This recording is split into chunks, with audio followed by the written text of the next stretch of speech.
Thank you, and thank you everyone for joining us. Can you hear me? No, not well. Can you hear me now? Okay, I'll try to speak up. So I love this topic for two reasons. One, everyone in this room is somebody's customer, and everyone in this room has an opportunity to improve customer experience for somebody else. It's an issue that works externally for organizations, but also internally, and we have two great panelists to talk about both of those dynamics. But first, I'm going to share a personal experience. The day after our event staff asked me to moderate this panel, I lost $20 in a Metro fare card machine. Like, how weird is that, right? I'm going to be talking to the Metro's top customer experience person. And the station manager said, you've got to contact customer service. Their information's on the back of the fare card. I thought, right, that's going to work. I sent an email. The next day, I had a response explaining exactly what I needed to do. The following workday, my money was refunded. So shout out to Jessica and Jamie on your staff, Lynn. Thank you. So, I joked with one of my colleagues that Metro's got 5 days to sort this out because I'm not above bringing this up. So anyway, let's start with you, Lynn. I'd like each of you to describe customer experience from your perspective, your perch in your organization, because they're very different roles you each play. So Lynn, let's start with you at Metro. Sure, so my portfolio is customer service, communications, and marketing, and customer service is more on the customer recovery side. Let me just start by thanking you for that example. It's always great to hear a good experience with customer recovery, and we know from our research that that is really important to our customers if we've disappointed them along the journey. I also want to thank all of you who ride Metro. Like many of you, I came to Washington more than 30 years ago, went to American University. I'm a proud alum, and have been riding the system for a very long time and have watched its evolution.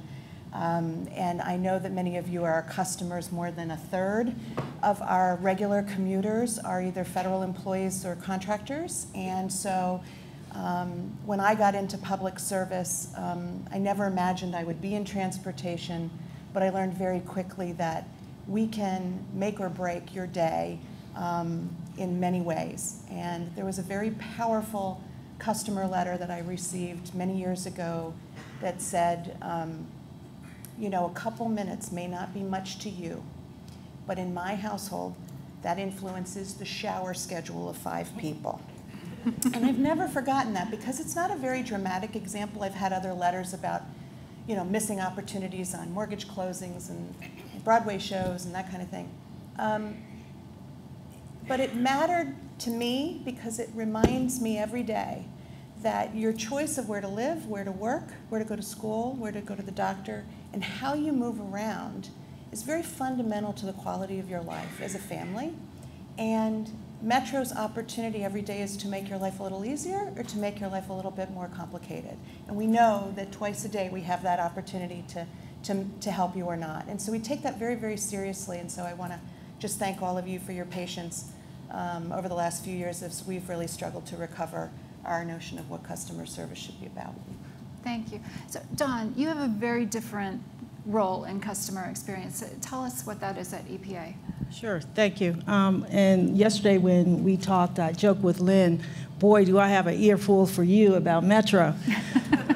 But fortunately, my train ride home yesterday and this morning worked out pretty well, so you won't hear that part.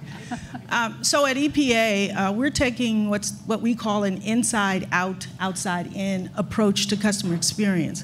Our office, the Office of Mission Support, provides internal support to the rest of the agency. Our portfolio includes HR, human capital, information technology, information management, contracts or acquisitions, grants management, and we are responsible for all of EPA's facilities nationwide. So we have a robust portfolio that impacts the entire agency. So our position is that if we can make the employees' jobs easier, give them the tools and the resources that they need to be successful in their particular programs and organizations, then they in turn, from an outside-in approach, can help our regulatory regulatory entities and NGOs or whoever else is their external customer. So that's our approach at EPA. And I think that's so important because organizations are often very focused on the external customers, but if you don't have a solid internal support system, you're never going to serve your external customers effectively, I think. So I'd like to, one of the objectives here is to talk about some lessons learned from your experiences. And Lynn, there's a perfect example that arose this week when Metro had to pull every 15% of its trains from the fleet, the 3000 series rail cars, very unexpected, and they're back in service relatively quickly. So tell us how that unfolded, what you learned from it, and maybe what others could take away from that experience. Sure, so it's a great example of how improving technology, communications, getting closer to the customer experience, which we've been doing for the last few years under Paul Wiedefeld, has really paid dividends in terms of our safety culture. We've been providing Wi-Fi in the systems, we've been stringing cell phone cables so that you can use your phones in the system. And more, we've been talking with our customers through social media and through online chats so that when an issue arises, they can get real-time information while they're riding on the system. And so we depend on our customers more and more to tell us about their experience so that we can react, and our operations folks have learned to rely on that information to react to things as they arise. But this week's example really took us to a different place, to another level. Members of my team in the Communications Nerve Center were monitoring social media on Monday afternoon when they saw a little video clip of half of a door. You know how Metro rail cars are, right? So the doors open, like 2 bifold doors. We call each one of those a leaf. So one leaf of the door was open, and the train was obviously, in the video clip, moving. And the communications person who saw that thought, well, I wonder if that's an old clip that's been floating around the internet for a while, and looked more closely and saw a sticker on the rail map inside the rail car that talked about this summer shutdown that's starting this weekend. And by noting that, they said, we know that those just went up this weekend.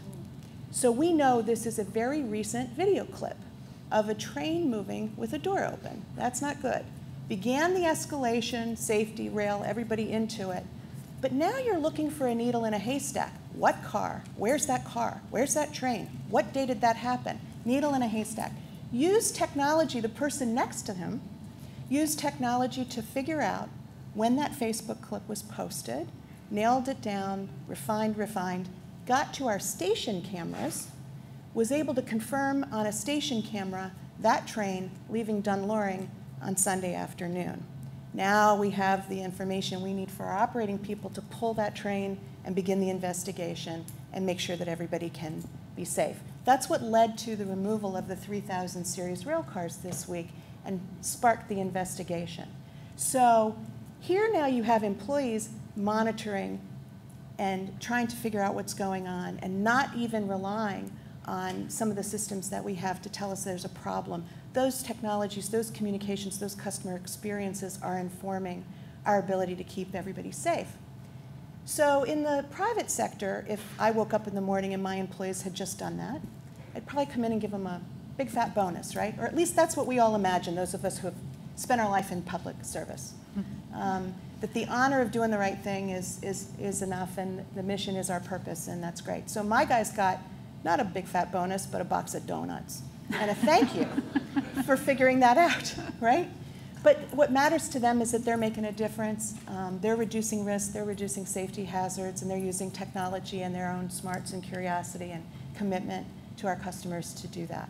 So we were very, very proud of them and of their ability to contribute in that way this week.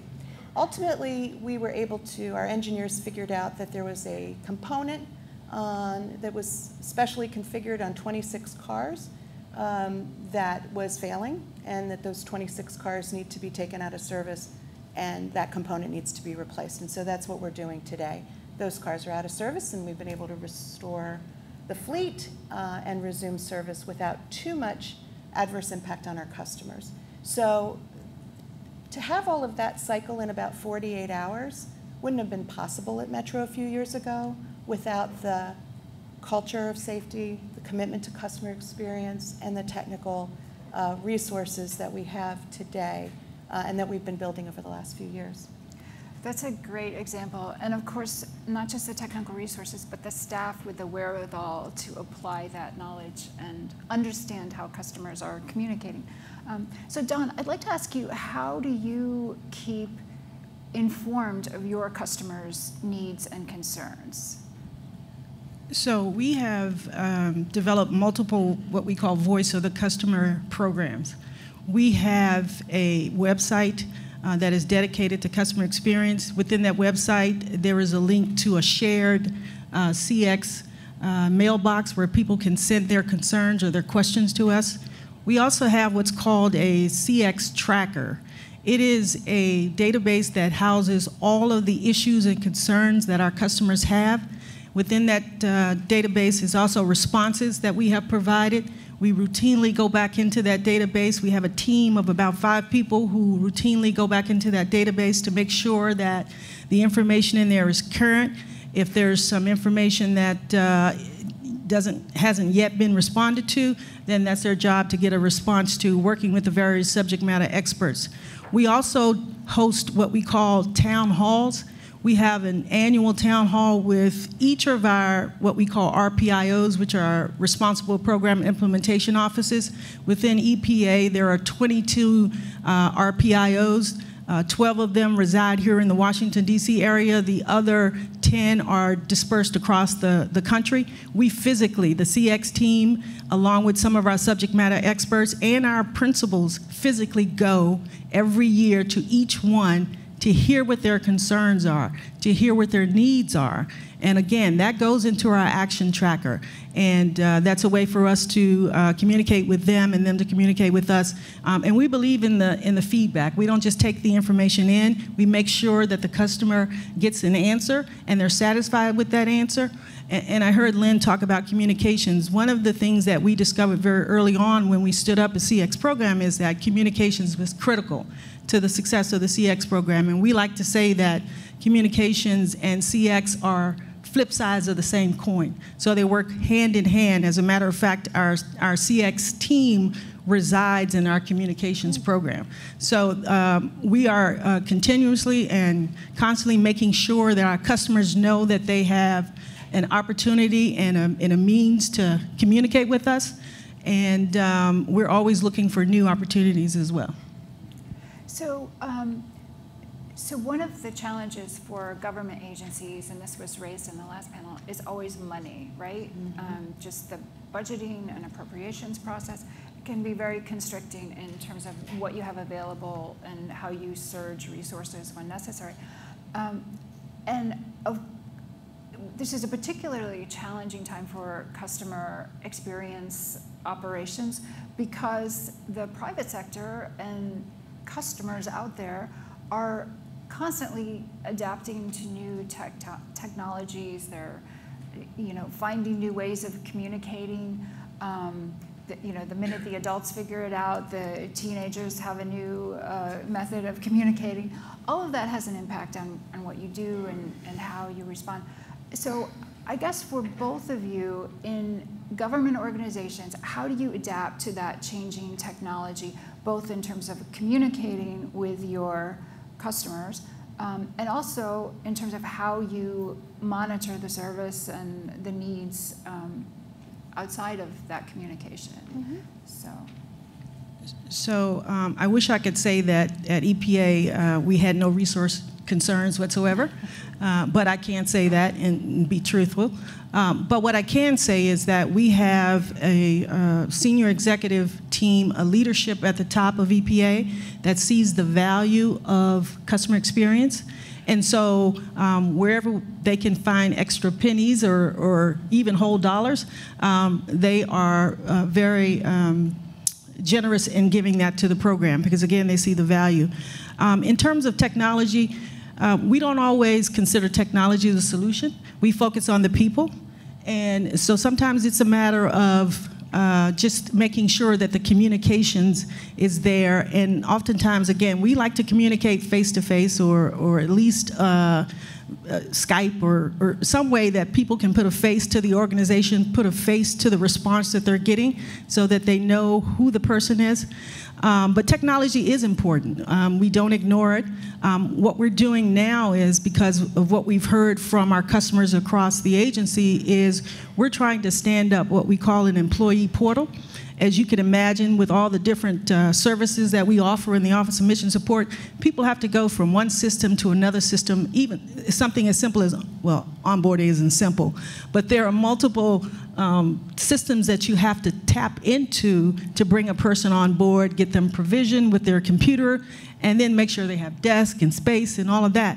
And so rather than have our customers figure out which systems they have to go into to get that done, you create a centralized portal where people can go in and start the onboarding process and be prompted, well, do you need space for this person? Do you need a computer for this person? So that they don't have to search around and try to figure out what should happen next. So where there are opportunities to lean or streamline or create efficiencies, and I heard the gentleman from VA say ease, efficiency, but also emotion is an important component, as he said, because emotion means that the customer feels good about the experience. If the customer feels good about the experience, you become more of a trusted partner. You become more of a strategic partner. And that is our goal in the Office of Mission Support. That is to become a strategic and trusted partner with our colleagues in the agency. And I would just add to that, I think that one of the ways you make the case for resources is the same way that the private sector does, right? It's return on investment. And customer experience always has a return on investment. It's either economic or it's something else. But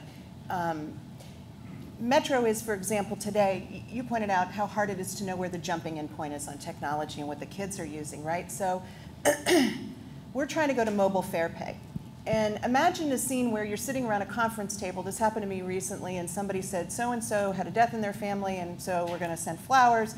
And I go, well, wait, let me go get my purse so I can get $20 out and contribute. And everybody in my team opens their phone and says, we're going to Venmo you, whatever that is. And I'm like, what the heck is that? And they all go like this, and all the people had contributed the $20 to the colleague, and they all put their phones away, and they were ready to go, and I'm still trying to find cash in my wallet, which tells you that I'm over 40 by a few years. And so one of the things that we know is that if you're doing this at home, if you're living by this thing at home, that I have to figure out how to intercept you with information to give you a way to conveniently pay your fare. Those days of you using that refrigerator size unit and losing the $20, that's got to be history, right? I mean, we can't put people through that if we want to continue to attract and retain customers, and not just from this region, because as important as the work as you are doing, we're attracting visitors from around the world who are very used to technological solutions in other places where they've invested billions in transit. And so for us, getting a mobile fare payment solution has been a real priority this year, and we're working towards that. And we want you to be able to pay with your phone and be able to go like this, and you're on Metro. And eventually, you know, we've talked to some of the sports teams. It would be great if you could go like this in Metro and my sports team ticket. Metro and my sports team ticket and the restaurant reservation, right? At some point, all those things are going to connect through this, and you're not even going to have to tap it anymore. You're probably going to be able to just talk to it because everything is going to voice now.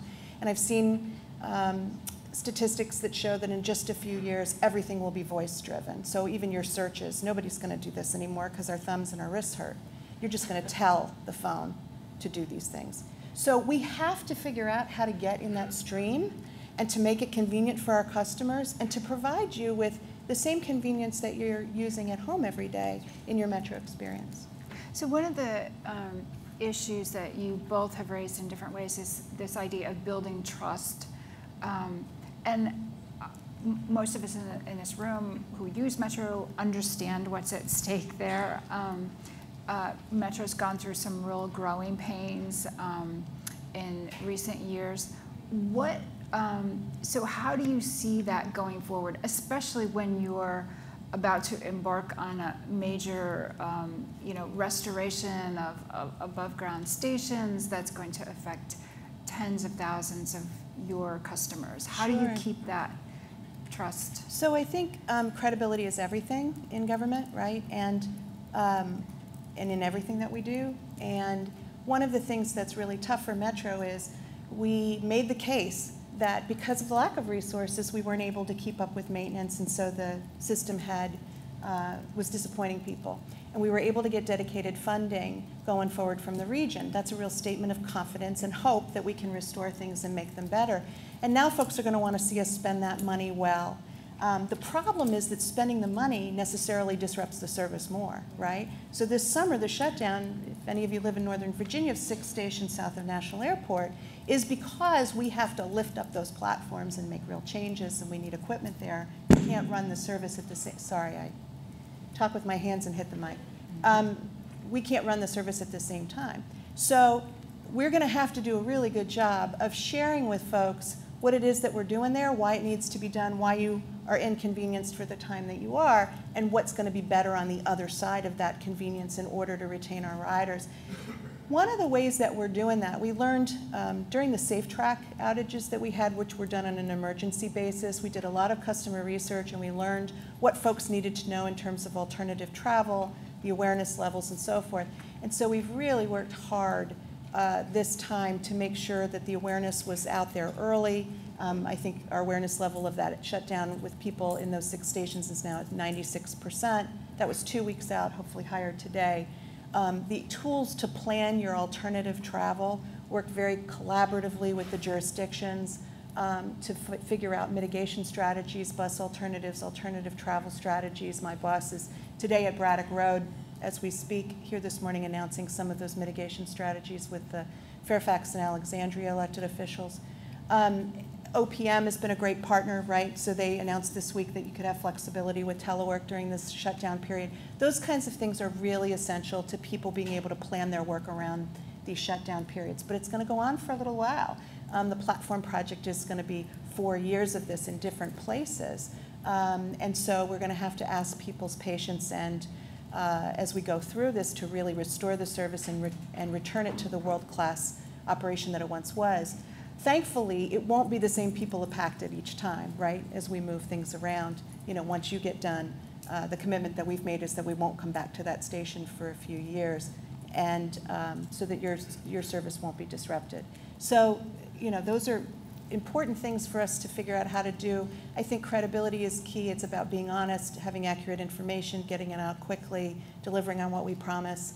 And what we've seen is that people are, as we've gotten back to good, we're delivering safe and reliable service. We now have the industry's only rush hour promise, which is if you have a registered Smart Trip card, whether you're on Smart Benefits, you don't see this as much because you're already discounted, but if you're paying the regular fare, you get the automatic credit back on your fare if you're more than 10 minutes late, okay?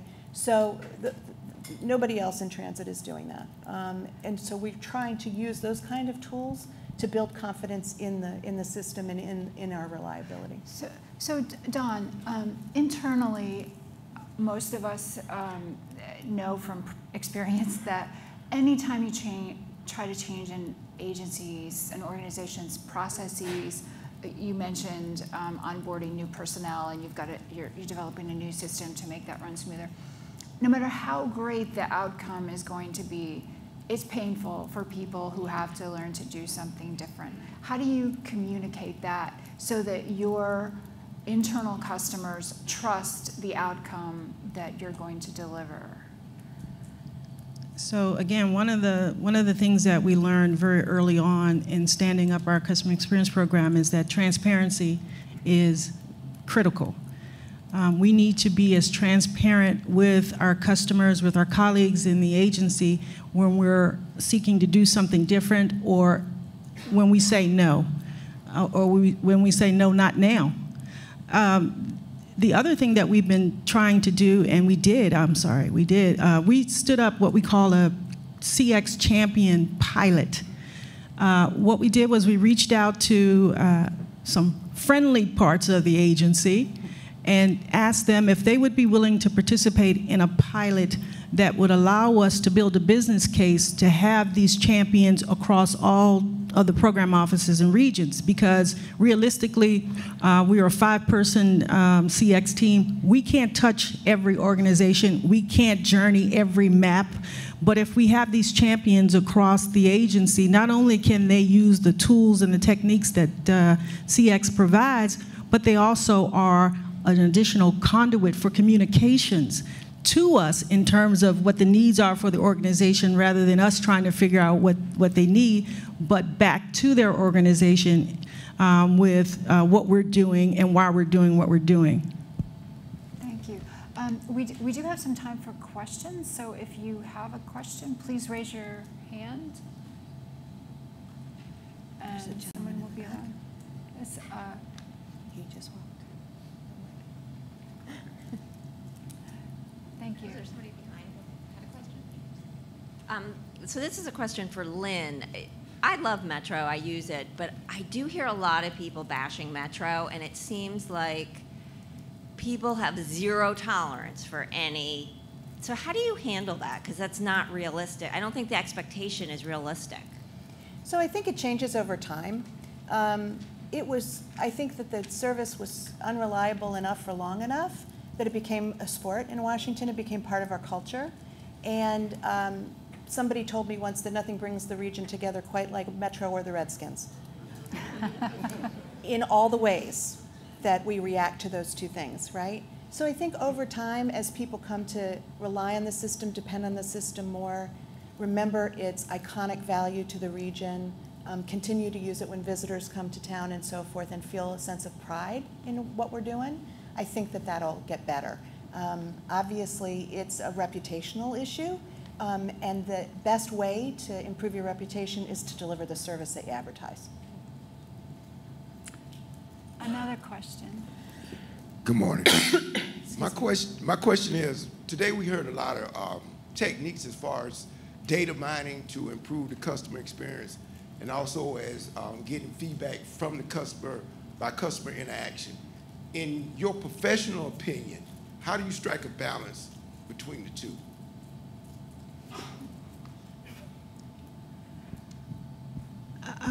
That's a good question. And I'm not sure that I have a real answer, but I think that in terms of striking a balance, I don't know that you have to. I think that, they're two separate entities, but at the same time, they come together to make the program better. So we are, data is important to everything that we do, but at the same time, communicating and having that feedback loop with people is equally as important. So that's mine.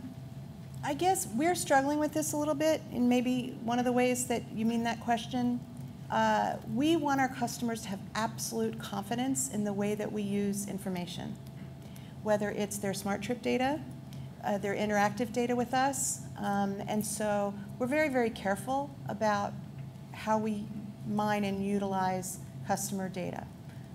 Because we have to bring the customer along, I think, on that with respect to privacy and appropriate and proper use of data in an ecosystem where there's a lot of questions about data security.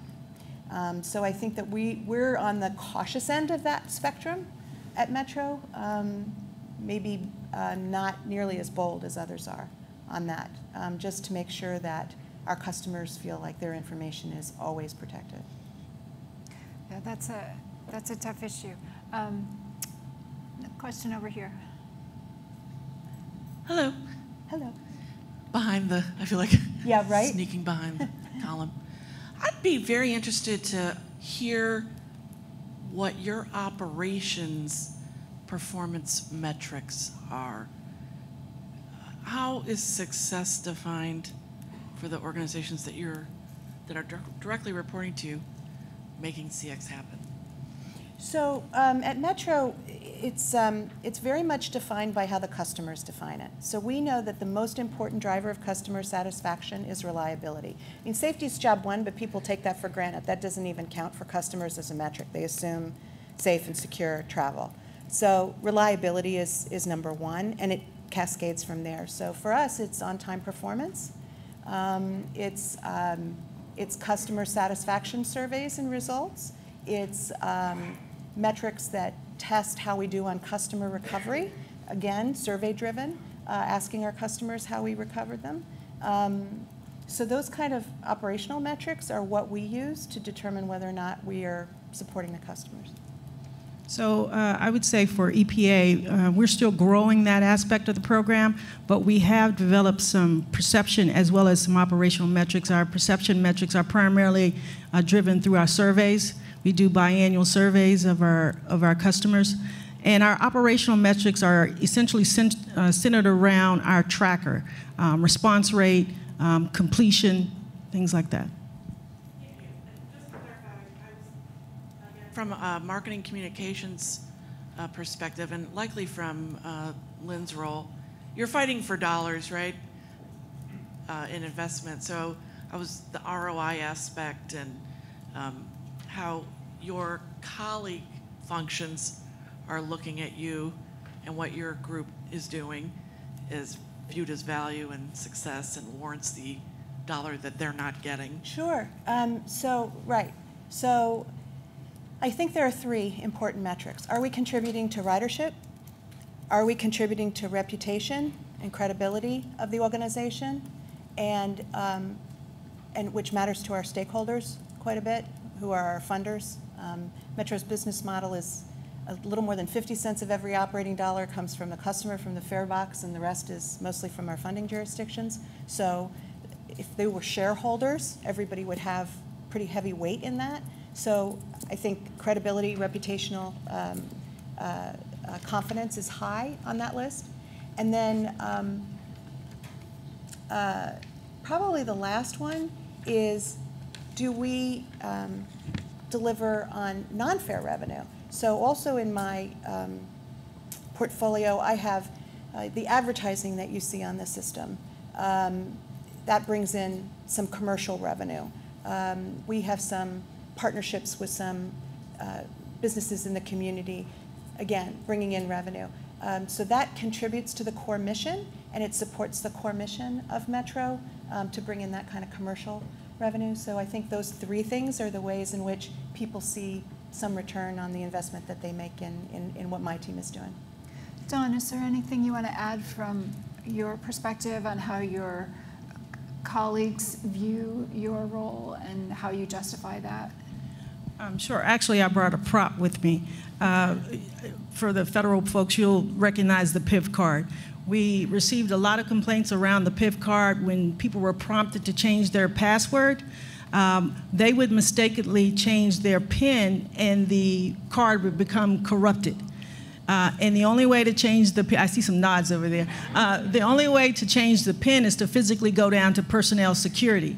So we identified a fix that prevented that from happening, and we saved over $300,000 annually is the estimate in which what we saved. At the time we were getting the complaints, we were getting between 80 and 90 complaints a week within our help desk ticketing system. Within a week of the fix being implemented, it was down to 5.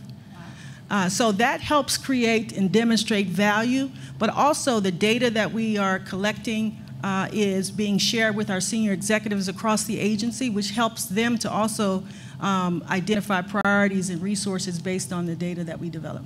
Those are great points, and that's a great way to wrap this panel up. So please join me in thanking our panel.